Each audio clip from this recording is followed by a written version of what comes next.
Hello everyone. तो आज हम जनरल अवेयरनेस के नेक्स्ट 30 क्वेश्चंस डिस्कस करने वाले हैं। इसमें आपको देखना है कि कौन कौन से जो जितने भी क्वेश्चंस मैं करवा रही हूँ वो सारे के सारे इंपॉर्टेंट वन हैं और आपने देखना है कि अपने खुद को जज करना है कि आपको कितने आप खुद सॉल्व कर सकते हैं। ठीक है, तो चलिए फर्स्ट क्वेश्चन की ओर बढ़ते हैं। फर्स्ट क्वेश्चन है हमारा, name the first country to issue paper currency. कौन सी कंट्री ने पेपर करेंसी को पहली बार इशू किया था? First option is India, second is China, then Russia and Japan. तो देखिए कौन सा होता है, आपने पहले खुद से देखना है तभी फिर मैं इसको सॉल्व करूंगी। तो अभी वीडियो को आप पॉज कर सकते हैं, देख सकते हैं कौन सा होगा, देन आप अपने आप को चेक करेंगे कि आपने सही जवाब दिया था कि नहीं दिया था। तो चलिए देखिए कौन सा होना चाहिए ये, इंडिया, चाइना, रशिया या जापान। तो अगर हम बात करें क्या कि हम लोग ने क्या बोला है कि paper currency, paper currency first कौन सी कंट्री ने की थी? तो वो कौन सी कंट्री थी? चाइना। ठीक है, चाइना जो थी वो फर्स्ट कंट्री थी जिसने इशू किया था पेपर करेंसी को। और वो उस टाइम उसको क्या बोलते थे? चाइनीज लोग पेपर करेंसी को उस टाइम पे फ्लाइंग करेंसी भी बोलते थे। क्या बोला करते थे? फ्लाइंग करेंसी भी बोलते थे। ये लगभग 860 AD के आसपास को है जो है वो इशू करी गई थी। तो इसको क्या बोलते थे? फ्लाइंग करेंसी भी बोलते थे। चलिए नेक्स्ट देख लेते हैं। नेक्स्ट की अगर बात करें तो name the first country that make a constitution. कौन सी पहली कंट्री थी जिसने कॉन्स्टिट्यूशन बनाया? तो आपके लिए आपको पता है कि first in world and first in India, जितने भी पहली चीजें हैं वो आपके लिए इंपॉर्टेंट है, तो आपको पता होनी चाहिए। तो बताइए क्या होगा? Name the first country that to make a constitution. Is it USA, Brazil, Russia और ब्रिटेन? तो कौन सी पहली कंट्री है जिसने कॉन्स्टिट्यूशन बनाया था? तो कौन सा था ये हमारा? So the first country was USA। ठीक है, कि क्या था हमारी? USA जो थी वो पहली कंट्री थी। अगर मैं बात करूं कि रेटिफाई होने के बाद, मतलब फॉर्मली कंसेंट होने के बाद कब बना था? 21 जून 1788 में क्या बना था? USA ने कॉन्स्टिट्यूशन जो था वो बनाया था, मतलब एक फॉर्मल कंसेंट के बाद बनाया था। चलिए नेक्स्ट देख लेते हैं। नेक्स्ट है, who was the first women CM minister, sorry, who was the first women CM in India? तो कौन सी चीफ मिनिस्टर है विमेन में, पहली कौन है? तो is it Mamata Banerjee, Sushma Swaraj, Sucheta Kripalani and Jayalalithaa? तो कौन से थे जो पहली ऐसी विमेन जो चीफ मिनिस्टर बनी थी इंडिया में? तो कौन से होनी चाहिए ये देखिए जरा, ममता बनर्जी, सुषमा स्वराज, सुचेता कृपलानी एंड जयललिता। तो अगर हम देखें तो करेक्ट आंसर हमारा क्या होगा? Sucheta Kripalani is the correct answer. और किधर की बनी थी ये? तो यूपी की बनी थी। ये आपने ध्यान रखना है कि किधर की बनी थी ये? तो यूपी की बनी थी। Is that clear? चलिए नेक्स्ट देख लेते हैं। अगला क्वेश्चन है, name the first Indian who won the Grammy award. तो कौन से, अब ग्रैमी आपको पता है किसके रिलेटेड होता है? ग्रैमी हमेशा म्यूजिक के रिलेटेड होता है। तो जितने भी अवार्ड, इंटरनेशनल अवार्ड है तो म्यूजिक के रिलेटेड दिया जाता है। तो किसको, कौन सा पहला भारतीय था जिसको ग्रैमी अवार्ड मिला था? तो ऑप्शंस में है जाकिर हुसैन, विश्व मोहन भट्ट, पंडित रविशंकर और रिकी केज। तो कौन सा था? आपको ये पता भी होना चाहिए कौन जो है वो किस इंस्ट्रूमेंट के लिए मशहूर है। तो अगर जाकिर हुसैन की बात करें तो वो क्या थे, किसके लिए हैं?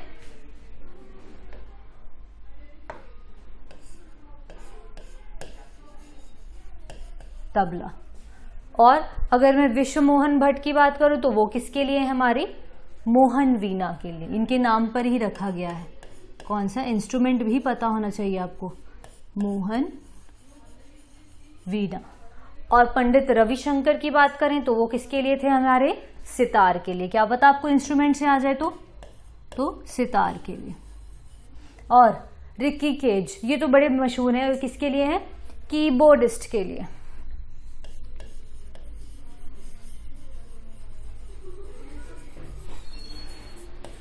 तो अब आपका क्वेश्चन क्या था कि पहला इंडियन जिसने ग्रैमी अवार्ड जीता हो, तो कौन था वो हमारा? तो करेक्ट आंसर क्या होगा? Pandit Ravishankar is the correct answer. तो ये जो है हमारा ऑप्शन सी जो है वो करेक्ट आंसर है। चलिए नेक्स्ट देख लेते हैं। आगे है नेशनल सिंबल ऑफ रशिया। अब आपको नेशनल सिंबल से पता होना चाहिए कि हमारे इंडिया का नेशनल सिंबल कौन सा है, वर्ल्ड में अदर कंट्रीज का नेशनल सिंबल कौन कौन से हैं। तो यहाँ पे ऑप्शन क्या है, eagle, double headed eagle, maple और लोटस। तो हमारा रशिया का नेशनल सिंबल क्या है, इसमें दो जो है वो कंफ्यूज कर रहे होंगे, दो तो इजी है। अगर हम बात करें मेपल और लोटस का, तो लोटस आपको पता है कौन सी कंट्री का है, हमारा लोटस जो है हमारा इंडिया का है। ये साथ में जो मैं आपको बता रही हूँ आप नोट डाउन करते रहिएगा कि क्या है हमारा लोटस किसका नेशनल सिंबल है, कौन सी कंट्री का है, तो इंडिया का है। अगर ऐसे ही हम मेपल का बात करें तो मेपल किसकी है, हमारी कनाडा की है। अब बचा हमारा दो कंफ्यूजिंग, कौन कौन से, एक बचा हमारा ईगल और एक बचा हमारा डबल हेडेड ईगल। तो अगर यहाँ पर, क्योंकि दोनों में ईगल है, कंफ्यूजन हो जाएगी आपको, तो आपको पता है कि हमारा रशिया क्या है, डबल हेडेड ईगल जो है वो है हमारा रशिया का। और अगर यहां पर हमारा क्या होता, अगर हमारा यहां पर होता बाल्ड ईगल, ये तो आपको कंफ्यूज करने के लिए ईगल डाला है। अगर यहाँ पे बाल्ड ईगल होता तो किसका होना था वो, तो होना था वो यूएसए का। तो ध्यान रखिएगा डबल हेडेड ईगल किसका है, रशिया का, और बाल्ड ईगल किसका है, हमारा यूएसए का है। इसका आप ध्यान रखेंगे। चलिए नेक्स्ट देख लेते हैं। नेक्स्ट है where is the Golconda fort located in India. तो मेजर जो जगहें हैं वो आपको पता होना चाहिए कि कौन से स्टेट में है या कौन से पर्टिकुलरली रीजन में है।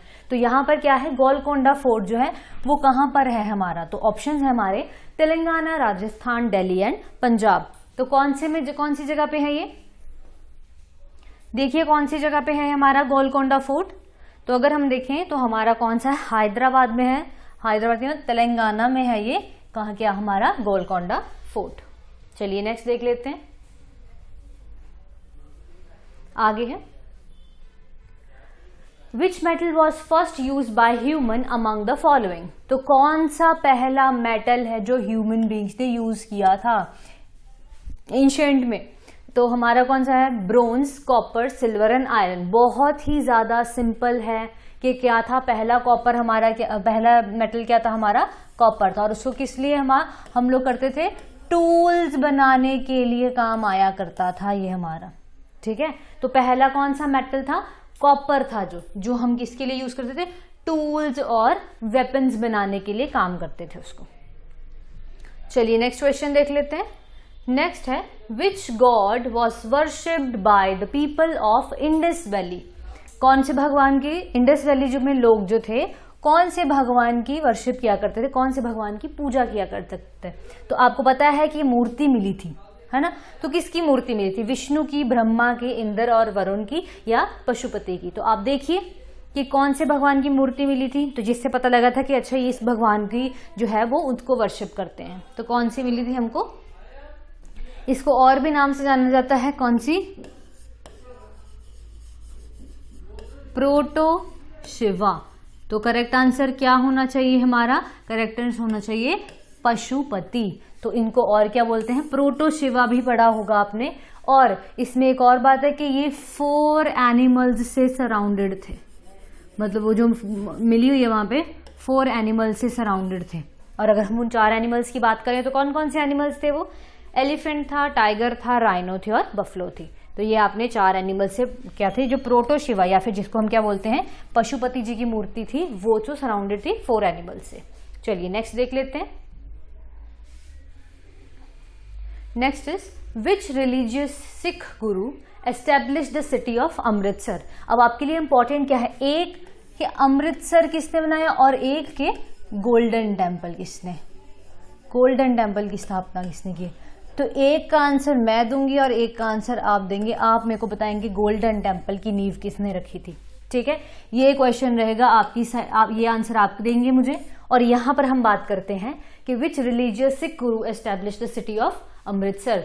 तो कौन से गुरु थे, रंजीत सिंह जी, गुरु रामदास जी, गुरु गोविंद सिंह जी या गुरु नानक देव जी। तो ये आपको पता भी होना चाहिए कौन कौन से गुरु हैं। ये कौन थे हमारे, किंग थे ये रंजीत सिंह जी, इनको और क्या बोला जाता था, इनको लायन ऑफ पंजाब भी बोला जाता था। ठीक है, आगे गुरु रामदास जी कौन थे, 4th गुरु थे। गुरु गोविंद सिंह जी कौन से, 10th Guru. And Guru Nanak Dev ji कौन से थे, 1st गुरु। बट हमारा क्या है, हमने पूछते हैं कि सिटी ऑफ अमृतसर जो है वो किसने एस्टैब्लिश कराई थी। तो करेक्ट आंसर हमारा है जो हमारे 4th गुरु थे, कौन से, गुरु रामदास जी थे। उन्होंने क्या किया था, एस्टैब्लिश करी थी city of Amritsar. And you will answer this question in comment section. Okay, next one है हमारा, president rule is imposed in state under, कौन से आर्टिकल के अंडर हम लोग का प्रेसिडेंट रूल जो है वो इम्पोज होता है। तो first article is article 356, article 353, article 360 and article 359। तो बताइए कौन सा आर्टिकल किसके लिए है हमारा, प्रेसिडेंट रूल किसी भी स्टेट के अंदर अगर हम इम्पोज करना हो तो कौन से आर्टिकल से होता है। तो 1 बाय 1 आपको आर्टिकल भी डिस्कस करवा देते हैं। ठीक है, अगर हम करें आर्टिकल 359 की बात करें तो क्या होता है, ये सस्पेंशन ऑफ फंडामेंटल राइट्स की बात करता है। किसकी बात करता है ये, सस्पेंशन ऑफ फंडामेंटल राइट्स।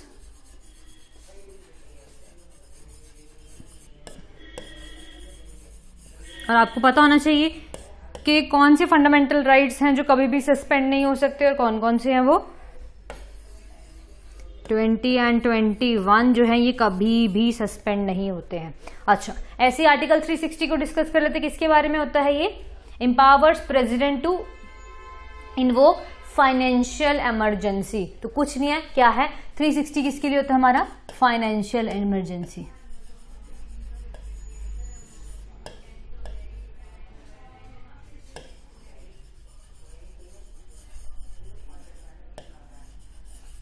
ठीक है, 360 किसके लिए होता है हमारा, फाइनेंशियल इमरजेंसी के लिए। और ऐसे ही 353 के बारे में बात करूं तो क्या होगा हमारा, proclamation of emergency.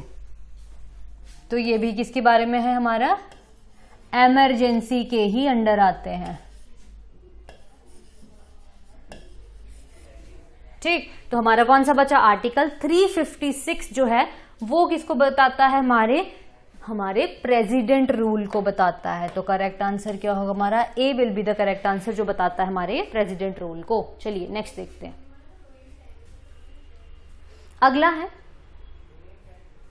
Which district is Bhuntar airport located in, कौन से डिस्ट्रिक्ट में भुंतर एयरपोर्ट है, इजी है क्वेश्चन, कौन सा है, मंडी, कांगड़ा, शिमला, कुल्लू। जल्दी बताइए किसमें होना चाहिए ये, so correct answer is Kullu. तो भुंतर कहाँ है, कुल्लू है, बहुत इजी क्वेश्चन है ये। चलिए नेक्स्ट देख लेते हैं, नेक्स्ट है, who build new town of Mandi. अब ध्यान रखना क्या बोला है, अरे टाउन आएगा यहां पे, न्यू टाउन ऑफ मंडी। तो क्या है, who build the new town of Mandi. अब ध्यान रखिएगा क्या कि मंडी किसने और सिटी ऑफ मंडी किसने किया था, तो ये दोनों में फर्क होता है। ठीक है, कि मंडी को किसने किया था और हमारे टाउन ऑफ या सिटी ऑफ मंडी को किसने किया था, दोनों में फर्क है। और आप देखेंगे कि ऑप्शंस में क्या है, बाहू सेन, अजबर सेन, सूरज सेन एंड माधवराव। तो ऑप्शंस भी कंफ्यूजिंग डाले हैं, अगर किसी ने पढ़ा है तो क्या है, देखिए ध्यान से।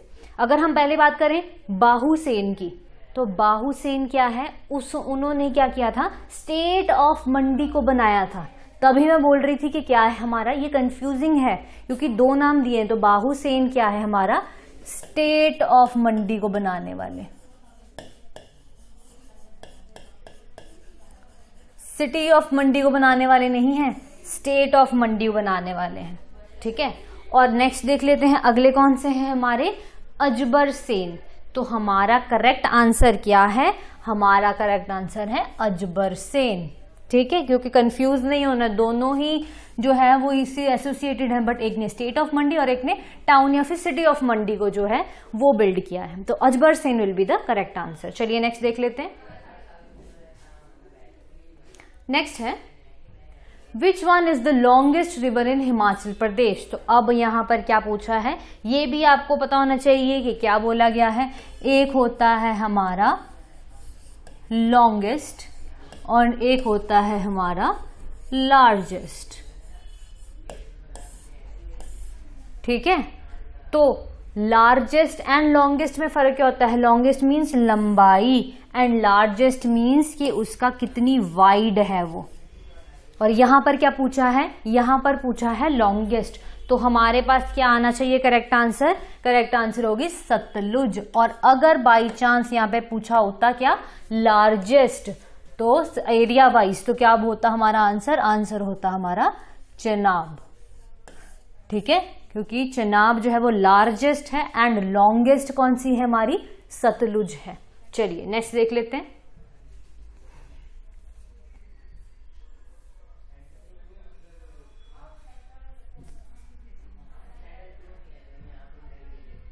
Which one is the biggest natural lake in Himachal Pradesh? सबसे बड़ी नेचुरल लेक हिमाचल प्रदेश की कौन सी है? Renuka lake, Rewalsar lake, Mani Mahesh lake, Surajtal lake. सभी इंपॉर्टेंट है, सभी के बारे में आपको पता होना चाहिए। तो रिवाल्सर क्या है? रिवाल्सर एक ऐसी जगह है जो 3 धर्मों से रिलेटेड है। कौन कौन से 3 धर्म है? Sikhism, Buddhism and Hinduism. तीनों के लिए महत्वपूर्ण है कौन सी लेक? रिवाल्सर लेक। और फिर कौन सा आता है हमारा? Renuka lake, Rewalsar lake, Mani Mahesh lake और सुंदरताल लेक। अगर हम लोग इसकी Surajtal lake, sorry, Surajtal lake की बात करें तो क्या है हमारा? हाईएस्ट लेक है। तो आपको साथ साथ में जो बता रही हूं ये आप नोट डाउन करते रहिएगा। तो क्या है ये? हाईएस्ट लेक है। ठीक है, ये भी पूछ सकते हैं आपसे कि हाईएस्ट लेक कौन सी है। आगे हमारी मणि महेश कहाँ पे है? हमारी चंबा भरमौर में। अच्छा चलिए, तो हमारा बिगेस्ट नेचुरल लेक आपको पता होगा कौन सी है? हमारी Renuka is the correct answer. कि क्या है? रेणुका हमारी बिगेस्ट नेचुरल लेक है। चलिए नेक्स्ट कर लेते हैं। हरी के पत्तन bird sanctuary is located in.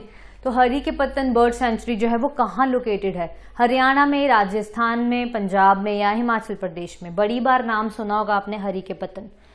Confluence पे है, और किसके कॉन्फ्लुएंस पे? कहाँ पे कौन कौन सी नदियां 2 मिलती हैं? तो हमारी ब्यास और सतलुज जो है वो मिलती है हरी के पत्तन में। कौन कौन सी? ब्यास एंड सतलुज। ठीक है, ये 2 नदियां यहाँ पे मिलती हैं, तो वहां पे उस जगह का नाम क्या है? हरी के पत्तन। तो यहाँ पे बर्ड सेंचुरी बताई गई है, तो यहाँ पर क्या है हमारी किस में है? ये पंजाब में है। ठीक है, तो हमारा लार्जेस्ट वेटलैंड भी है ये। पर अभी के लिए क्या है हमारा कि बर्ड सेंचुरी कहाँ पर है? ये पंजाब में है, जहाँ पे कॉन्फ्लुएंस किन 2 नदियां मिलती हैं? ब्यास और सतलुज मिलती हैं। चलिए नेक्स्ट पढ़ लेते हैं। नेक्स्ट क्वेश्चन है हमारा, the non green house gas are. तो कौन सी ग्रीन हाउस गैस नहीं है? Is it carbon dioxide, methane, chlorofluorocarbon और सल्फर डाइऑक्साइड? तो आपको पता होना चाहिए, इजी क्वेश्चन है। कार्बन डाइऑक्साइड क्या ग्रीन हाउस गैस है? हमें पता है। मीथेन भी है, क्लोरोफ्लोरोकार्बन नहीं है, तो कौन सी नहीं है? हमारी सल्फर डाइऑक्साइड नहीं होती। अगर आपको पूछूं मैं कि हमारी ग्रीन हाउस गैस का मतलब होता क्या है, क्या होता है इसका मतलब? तो जो हमारी हीट को ट्रैप करती है। क्या करती है? ट्रैप करती है किसको? हीट को। उसको हम क्या बोलते हैं? उसको हम बोलते हैं ग्रीन हाउस गैस। तो यहाँ पे जो हमारी सल्फर डाइऑक्साइड है वो हमारी हीट को ट्रैप नहीं करती है। क्लियर हो गया ये वाला क्वेश्चन? चलिए नेक्स्ट देख लेते हैं। Next question is a compass always point. जो कंपास होता है वो हमेशा इधर पॉइंट करता है, नॉर्थ में मैग्नेटिक नॉर्थ में, मैग्नेटिक साउथ में या साउथ में। तो देखिए कॉमन सेंस वाला, तो क्या है ये हमारा जो कंपास है वो किधर को करता है? नॉर्थ को, मैग्नेटिक नॉर्थ को। हमें पता है जो रेड वाली होती है जो हमेशा एक ही तरफ को पॉइंट करती है, तो ये दोनों ऑप्शन तो होंगे ही नहीं। अब देखना है नॉर्थ को क्या मैग्नेटिक नॉर्थ को। तो क्या होने वाला है करेक्ट हमारा?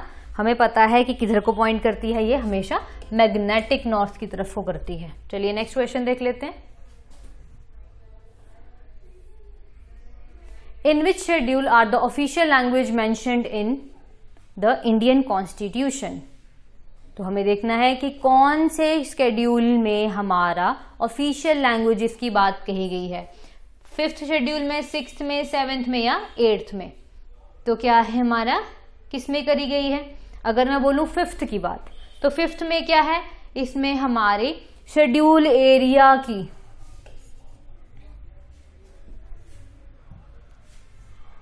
जो हमारा शेड्यूल एरिया है उसकी एडमिनिस्ट्रेशन के बारे में बात करी है, किसमें, शेड्यूल 5 में।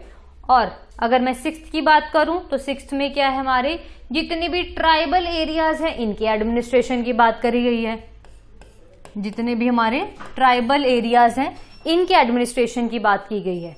और हम क्या करें, अगर हम लोग बात करते हैं शेड्यूल 7 की, तो 7 में क्या है हमारा, 3 जो लिस्ट हैं आपने पढ़ी होंगी, हमारे पास कितनी है, 3 जो लिस्ट हैं उनकी बात करिए। कौन कौन सी लिस्ट होती है हमारी, हाँ कौन कौन सी होती है हमारी list, union, state and concurrent होती। तो शेड्यूल 7 में क्या दिया है, 3 जो लिस्ट है उनकी बात करी। तो लास्ट में क्या बचा हमारा 8, और 8 में हमारी किसकी बात करी जाती है, जो हमारी ऑफिशियल लैंग्वेजेस हैं उनकी बात करी जाती है।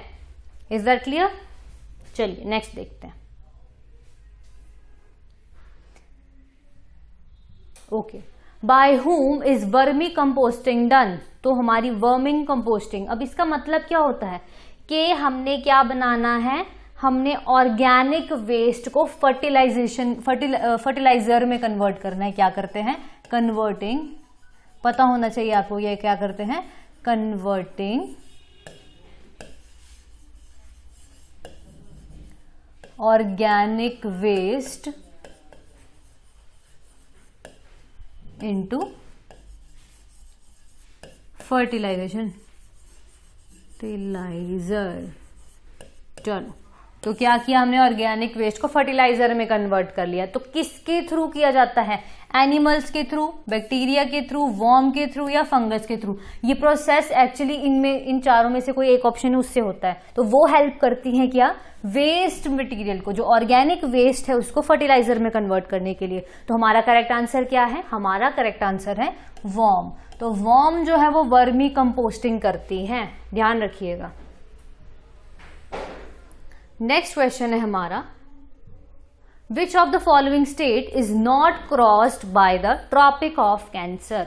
तो पहले तो आपको पता होना चाहिए कि कितनी स्टेट्स क्या है काटती हैं, मतलब कितनी स्टेट्स को काटकर जो हमारी ट्रॉपिक ऑफ कैंसर जो है हो जाती है, इस तरह से निकलती है इंडिया के बीचों बीच से। तो यहां से हमारी क्या स्टार्ट होता है, तो पता होना चाहिए ये कौन कौन सी है।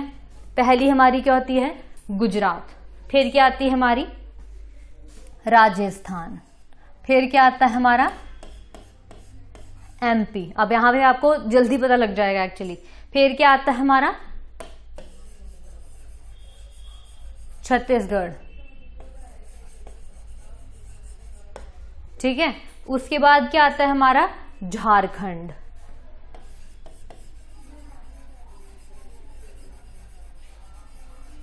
आठ होती, 1 2 3 4 5, पांचवी झारखंड के बाद क्या आती है हमारा वेस्ट बंगाल,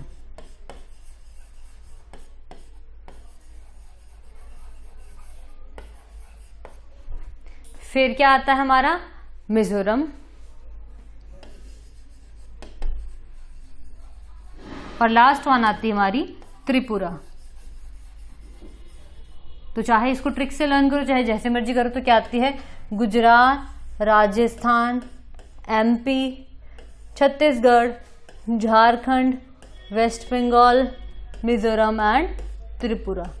तो अब देखिए कौन सा यहाँ पे है जो नहीं है, राजस्थान है, छत्तीसगढ़ है, त्रिपुरा भी है, तो कौन सी नहीं है हमारी, उड़ीसा जो है वो नहीं है, ठीक है। तो ये जो है हमारी जितनी भी है ये, तो क्या है हमारी ट्रॉपिक ऑफ कैंसर जो है ये इनको काट के जाती है और इसको उड़ीसा को नहीं काटती। चलिए नेक्स्ट इज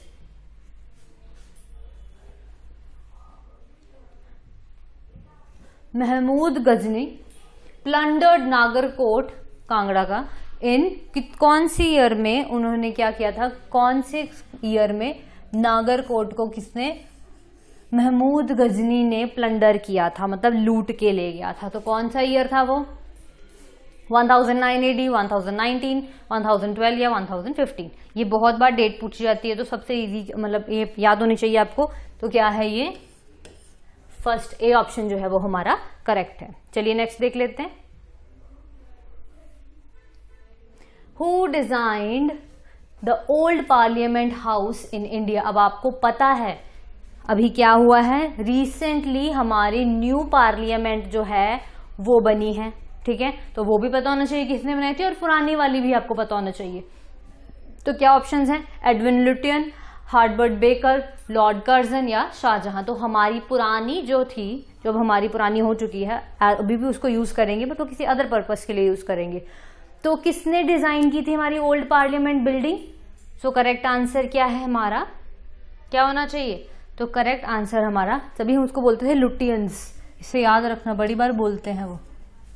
ठीक है, तो एडविन लुटियन होगा इसका नाम। अच्छा, अगर मैं यही पूछूं न्यू पार्लियामेंट बिल्डिंग किसने बनाई है, तो ये भी नाम रखिएगा,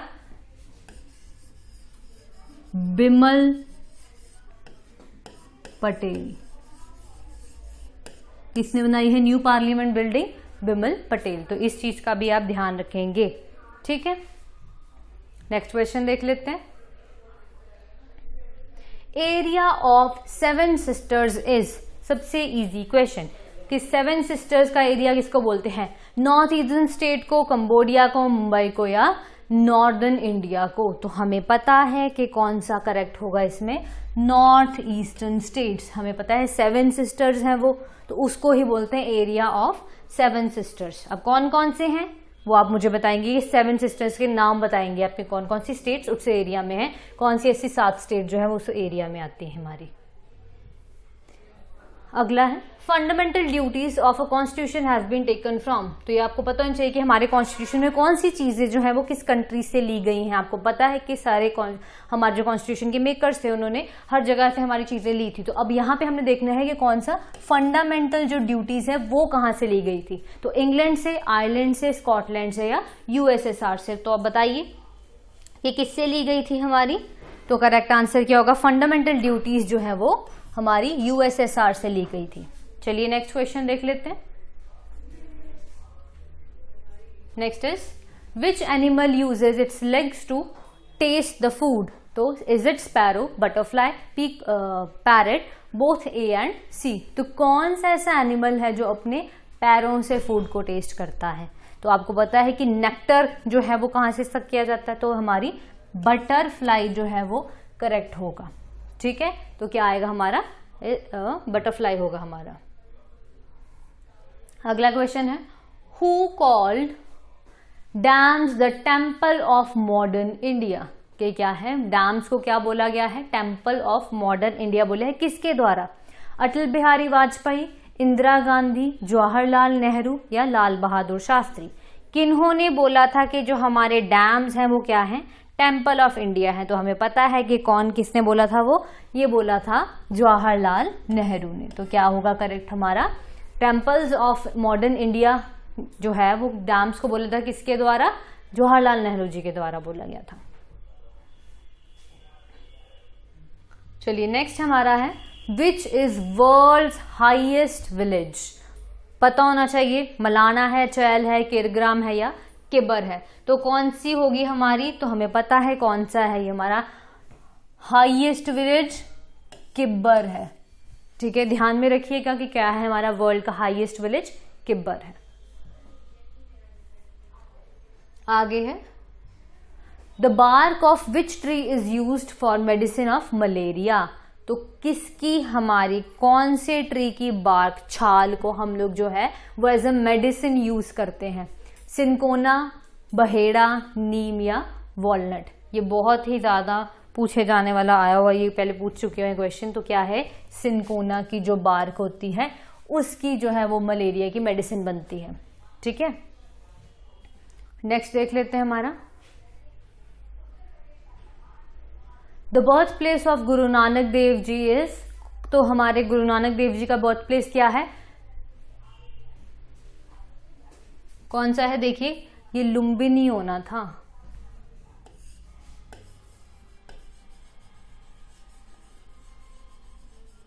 गलत लिख दिया, लुम्बिनी, नालंदा, तलवंडी या फिर आगरा। तो क्या होना चाहिए? बर्थ प्लेस किसका है ये? अगर लुम्बिनी की बात करें तो गौतम बुद्ध का है ये।